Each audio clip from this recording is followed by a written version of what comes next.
Welcome to Digital Asset News to get top stories in cryptocurrency and digital assets and break them down into bite-sized pieces. Today, got some pretty interesting stuff.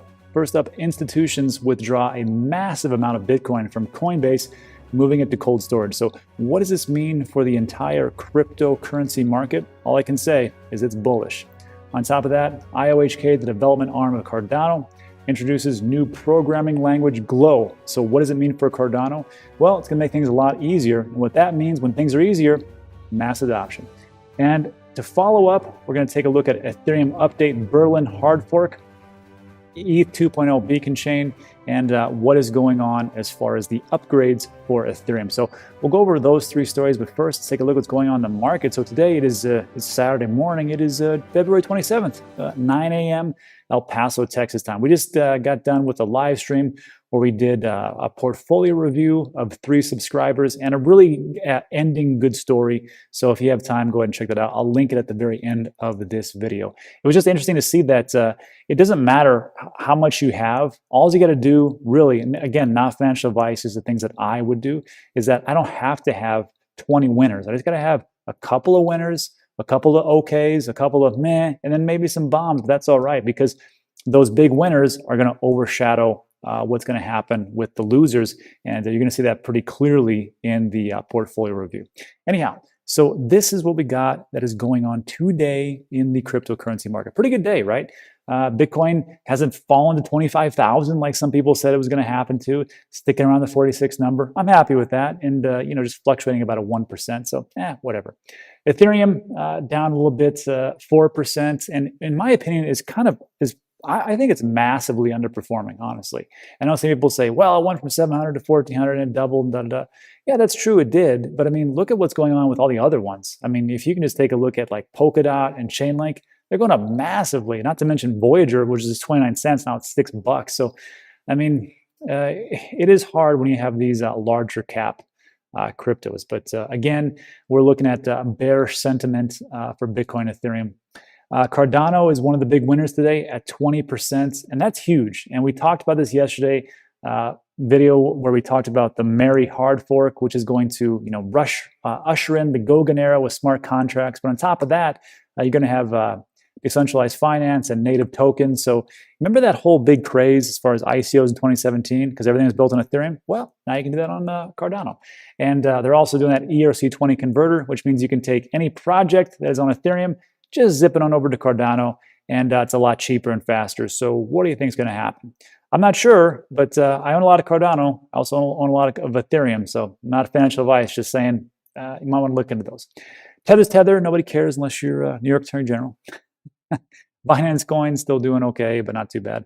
Polkadot up. What else? 13% for Stellar. I think there's been more talk about more stable coins migrating onto the Stellar network, so that's big.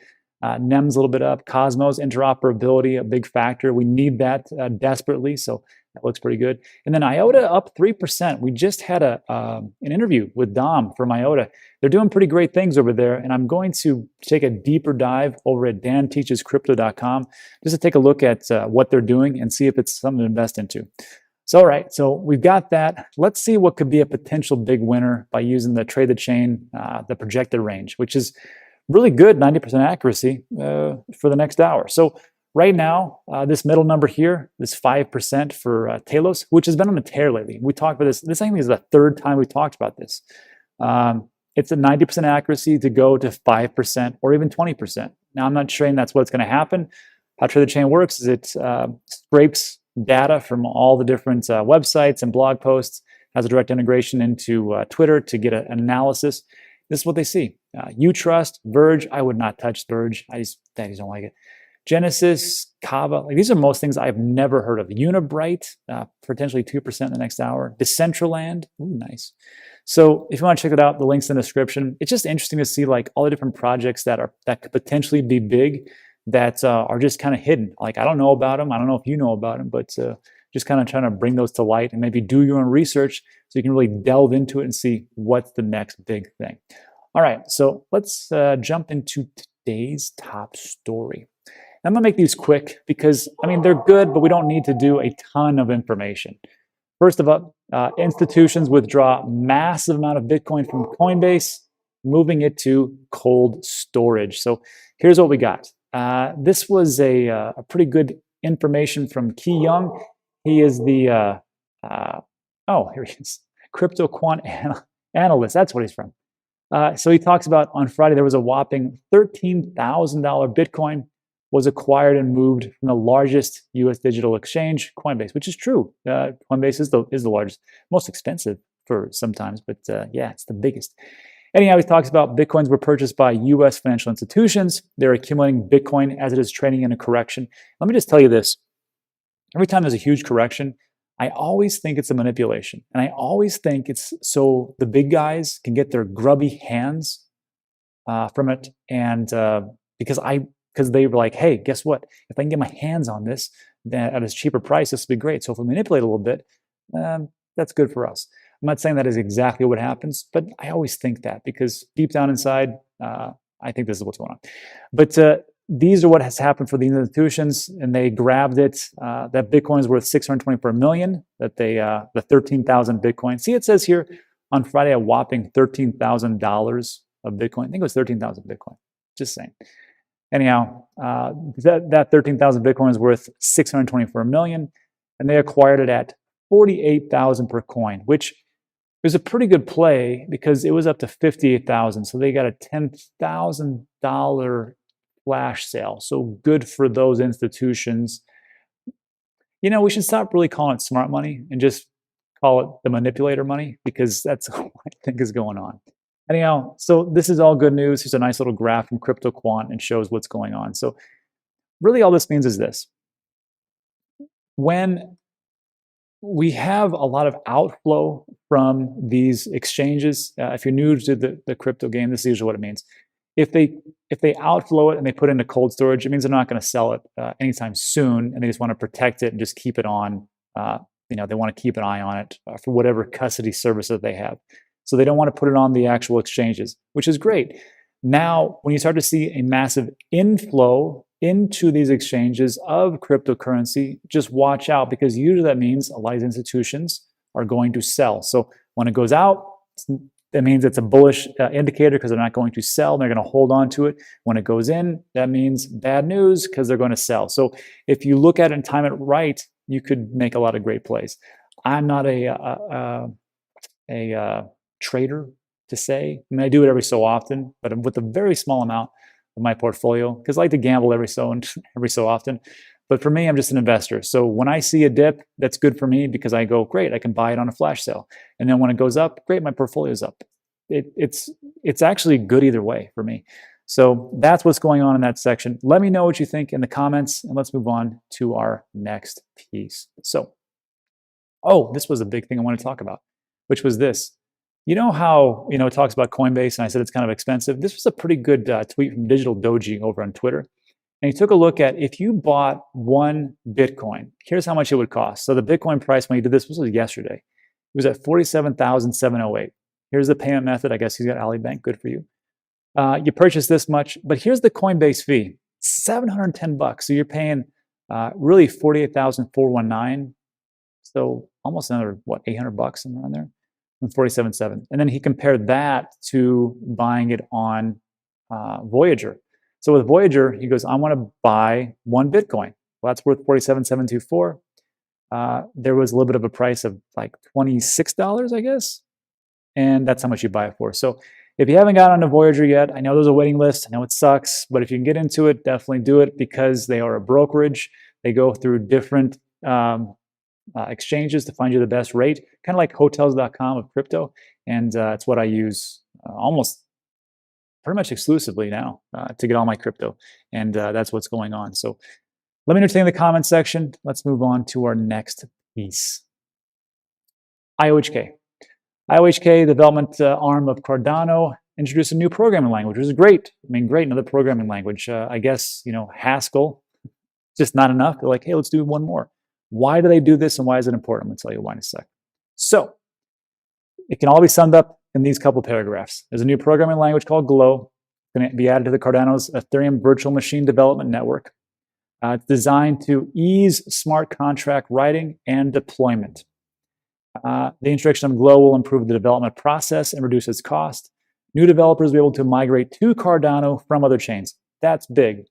Language is portable. It will be applied to other blockchain besides Ethereum and Cardano. As such, this release stresses IOHK's focus on cross-chain interoperability. So again, it's another example of Cardano making moves and making it very easy to write, or as a developer, to get onto their platform and just say, you want to code, you want to make a project, just do it here. We'll make it super simple for you. If you ever think about anything that you've ever done in life, usually it's the path of least resistance. People don't like to work. Why would people, let me ask you this, why would people want to work harder for the same results if they can just go someplace else and do it simpler? This is the thing in business. You have customers, they want this thing, you give them that thing. And that's pretty much it. So when I talk about Cardano and going up, I know some people are like, Cardano can't keep going up and, it's going to fail. And it's a lot of, who's really building and developing on it? Well, they couldn't really develop on it too much because they haven't gotten the Gogan area. And now that they're there, now we'll see. Now this is where the rubber meets the road. Let's see if all that planning for all these years pays off. I don't know if it's going to. I got a good feeling. I invest in people. I like Charles, part of the Ethereum mafia, as I used to like to call it. So we will see what happens. But again, making things easier for developers is a pretty great way to get them on your side. Let me know what you think in the comments section. Let's move on to our last piece. So not to leave out Ethereum, because I like to be balanced as much as I can, even though I'm super biased on this channel. I'll just be honest with you. I usually talk about the things that I invest into, and that's just the truth. So now you know. Ethereum update, Berlin hard fork, EIP 1559, ETH 2.0 beacon chain, first ETH ETF. So this is all great information if you want to read that. I'll link in the description. So there's some upgrades coming. EIP 2565, monitor expert gas cost, simple subroutines for the EVM, gas cost increases for state access opcodes. That's good. Increase the rates. Type transaction envelope, optional access list. If you want to read all of that, great. Bores me. Sorry, I almost fell asleep reading it myself. ETH 2.0 beacon chain validators. Let's see. No. This is pretty interesting. There are nearly 100,000 active validators. That's great. The more validators you have, the more decentralized your project can become. With around 3.19 million ETH, worth roughly 4 billion staked. That's great. But if you take a look at what's being staked on the Ethereum network, I want to say it's like between 3 and 4%, which is a good amount, right? Pretty good. As opposed to Cardano network, you're looking at 70%. There's 70% going up that's already staked in Cardano. Just saying. There is a difference though. With Ethereum, when you stake it, it's there for the long haul. You're looking at 6 months, a year, maybe 2 years. No one really knows. And then if you look at Cardano, you can take it out anytime you want to. And that's why if you go to danteachescrypto.com and click on the ADA staking, we have our own staking pool, D-News. There's a video of how to do it, how we compare, how easy it is, how much you'll make in the rewards, passive income. Go check that out. There's a link in the description. Anyhow, this is the big thing I wanted to get to. The first Ethereum ETF. That's big, right? We like ETFs here. We hear about them all the time. Seems like they never happen, but here's one. So on Thursday, February 25th, CI Global Asset Management announced that it has filed and obtained a receipt for a preliminary prospectus in Canada for a CI Galaxy Ethereum ETF. Once it has been launched, it should be the first ETF in the world. So hasn't launched yet. They've got a prospectus. Looks like it might go through.